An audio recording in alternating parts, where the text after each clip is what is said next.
दोस्तों, नॉलेज अड्डा को सब्सक्राइब करें और बेल आइकन को दबाएं ताकि आप हमारे चैनल के नए वीडियोस की जानकारी तुरंत पा सकें। हिंदू धर्म में भाई बहन के स्नेह प्रतीक दो त्योहार माने जाते हैं। एक रक्षाबंधन, दूसरा भाई दूज का होता है। इसमें बहनें भाई की लंबी आयु की प्रार्थना करती हैं। भाई दूज का त्योहार कार्तिक मास की द्वितीया को मनाया जाता है। भैया दूज को भ्रात द्वितीया भी कहा जाता है। इस दिन बहनें बेरी पूजन भी करती हैं। भैया दूज की पौराणिक कथा। भगवान सूर्य नारायण की पत्नी का नाम छाया था। उनकी कोख से यमराज तथा यमुना का जन्म हुआ था। यमुना यमराज से बड़ा स्नेह करती थी। वह उससे बराबर निवेदन करती कि इष्ट मित्रों सहित उसके घर आकर भोजन करो।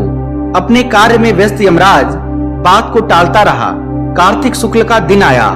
यमुना ने उस दिन फिर यमराज को भोजन के लिए निमंत्रण देकर उसे अपने घर आने के लिए वचनबद्ध कर लिया। यमराज ने सोचा कि मैं तो प्राणों को हरने वाला हूँ, मुझे कोई भी अपने घर नहीं बुलाना चाहता। बहन जिस सद्भावना से मुझे बुला रही है उसका पालन करना मेरा धर्म है। बहन के घर आते समय यमराज ने नरक निवास करने वाले जीवों को मुक्त कर दिया।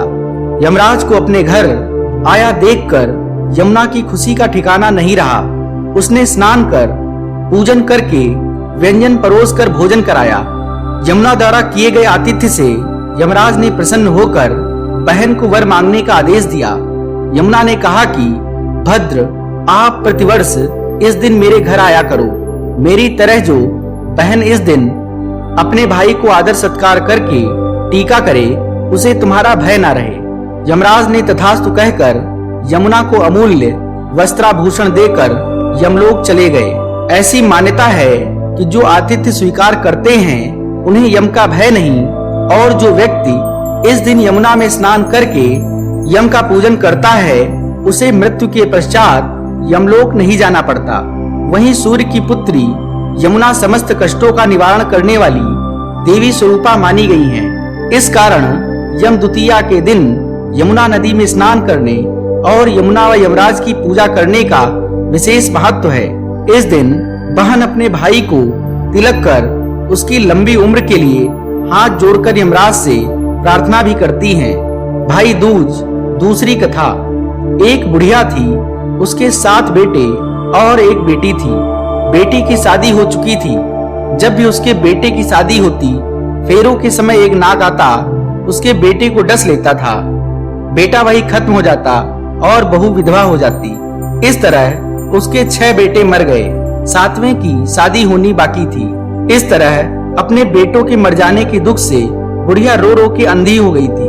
भाई दूज आने को हुई तो भाई ने कहा कि मैं बहन से तिलक कराने जाऊंगा। माँ ने कहा ठीक है।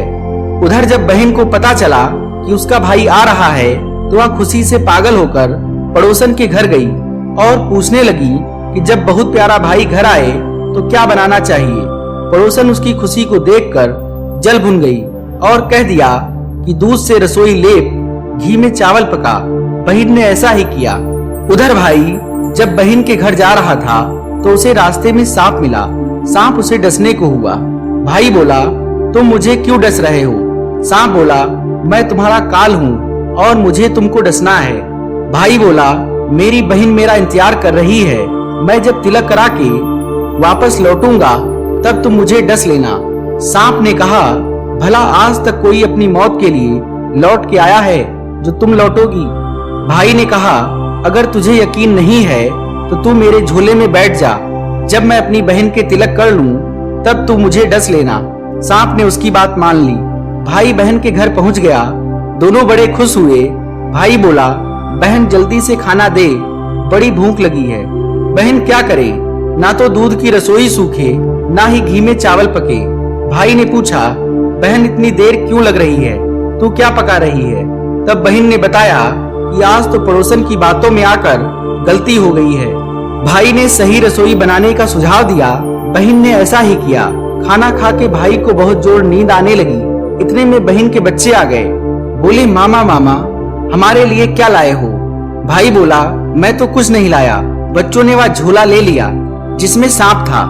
जैसे ही उसे खोला उसमें से हीरे का हार निकला।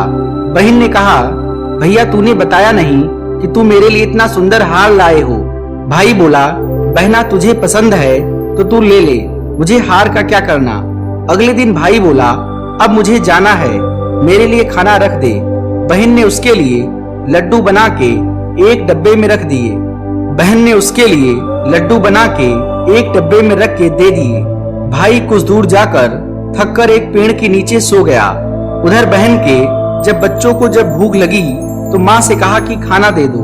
माँ ने कहा, खाना अभी बनने में देर है। तो बच्चे बोले कि माँ को जो रखा है वही दे दो। तो वह बोली कि लड्डू बनाने के लिए बाजरा पीसा था, वही बचा पड़ा है, चक्की में जाकर खा लो। बच्चों ने देखा कि चक्की में तो सांप की हड्डियां पड़ी हैं। यही बात माँ को आकर बताई तो वह बावड़ी सी होकर भाई के पीछे भागी। रास्ते भर लोगों से पूछती कि किसी ने मेरा बावड़ा सा भाई देखा। तब एक ने बताया कि कोई लेटा तो है, पेड़ के नीचे देख ले, वही तो नहीं। भागी भागी पेड़ के नीचे पहुंची, अपने भाई को नींद से उठाया। भैया भैया कही तूने मेरे लड्डू तो नहीं खाए। भाई बोला, ये ले तेरे लड्डू, नहीं खाए मैंने, ले दे के लड्डू ही तो दिए थे। उसके भी पीछे पीछे आ गई। बहन बोली, नहीं भाई तू झूठ बोल रहा है, जरूर तूने खाया है, अब तो मैं तेरे साथ चलूंगी। भाई बोला, तू ना मान रही तो चल फिर। चलते चलते बहन को प्यास लगती है। वह भाई को कहती है कि मुझे पानी पीना है। भाई बोला, अब मैं यहाँ तेरे लिए पानी कहाँ से लाऊं? देख दूर कहीं चील उड़ रही है, चली जा वहाँ, शायद तुझे पानी मिल जाए। तब बहन वहाँ गई और पानी पीकर जब लौट रही थी तो रास्ते में देखती है कि एक जगह जमीन में 6 सिलाएं गड़ी हैं और एक बिना गड़े रखी हुई थी। उसने एक बुढ़िया से पूछा कि ये सिलाएं कैसी हैं? उस बुढ़िया ने बताया कि एक बुढ़िया है, उसके 7 बेटे थे। 6 बेटे तो शादी के मंडप में ही मर चुके हैं, तो उनके नाम की सिलाएं जमीन में गड़ी हैं। अभी 7वें की शादी होना बाकी है, तब उसकी शादी होगी तो वह भी मंडप में ही मर जाएगा। तब यह 7वीं सिला भी जमीन में गड़ जाएगी। तब यह सुनकर बहन समझ गई ये सिलाएं किसी और की नहीं बल्कि उसके भाइयों के नाम की हैं। उसने उस बुढ़िया से अपने 7वें भाई को बचाने का उपाय पूछा। बुढ़िया ने उसे बतला दिया कि वह अपने 7वें भाई को कैसे बचा सकती है। सब जानकर वह वहां से अपने बालों को खुले करके पागलों की तरह अपने भाई के पास आई। भाई के पास आकर बोलने लगी, तू तो जलेगा, उठेगा, मरेगा। भाई उसने ऐसे व्यवहार को देखकर चौंक गया, पर उसे कुछ समझ नहीं आया। इसी तरह दोनों भाई बहन माँ के घर पहुंच गए। थोड़े समय के बाद भाई के लिए सगाई आने लगी। उसकी शादी तय हो गई। जब भाई को सेहरा पहनाने लगे तो वह बोली, इसको क्यों सेहरा बंधेगा? सेहरा तो मैं पहनूंगी, ये तो जलेगा मरेगा। सब लोगों ने परेशान होकर सेहरा बहन को दे दिया। बहन ने देखा उसमें कलंगी की जगह सांप का बच्चा था। बहन ने उसे निकाल के फेंक दिया। अब जब भाई घोड़ी चढ़ने लगा तो बहन फिर बोली, ये घोड़ी पर क्यों चढ़ेगा? घोड़ी पर तो मैं बैठूंगी, ये तो जलेगा मरेगा, इसकी लाश को चील कौवे खाएंगे। सब लोग बहुत परेशान, सबने उसे घोड़ी पर भी चढ़ने दिया। अब जब बारात चलने को हुई तब बहन बोली, ये क्यों दरवाजे से निकलेगा, ये तो पीछे के रास्ते से जाएगा, दरवाजे से तो मैं निकलूंगी। जब वह दरवाजे के नीचे से जा रही थी तो दरवाजा अचानक गिरने लगा। बहन ने एक ईंट उठाकर अपनी चुनरी में रख ली। दरवाजा वहीं की वहीं रुक गया। सब लोगों को बड़ा अचंभा हुआ। रास्ते में एक जगह बारात रुकी तो भाई को पीपल के पेड़ के नीचे खड़ा कर दिया। बहन कहने लगी, ये क्यों छांव में खड़ा होगा, ये तो धूप में खड़ा होगा, छांव में तो मैं खड़ी होंगी। जैसे ही वह पेड़ के नीचे खड़ी हुई, पेड़ गिरने लगा। बहन ने एक पत्ता तोड़कर अपनी चुनरी में रख लिया। पेड़ वहीं के वहीं रुक गया। अब तो सबको विश्वास हो गया कि ये बावली कोई जादू टोना सीख कर आई है, जो बार बार अपने भाई की रक्षा कर रही है। अब फेरों का समय था। जब दुल्हन आई तो उसने दुल्हन के कान में कहा, अब तक तो मैंने तेरे पति को बचा लिया, अब तू ही अपने पति को और साथ ही अपने मरे हुए जेठों को बचा सकती है। फेरों के समय एक नाग आया। वो जैसे ही दूल्हे को डसने को हुआ, दुल्हन ने उसे एक लोटे में रख के ऊपर से प्लेट से बंद कर दिया। थोड़ी देर बाद नागिन लहर लहर करती आई। दुल्हन से बोली, तू मेरा पति छोड़।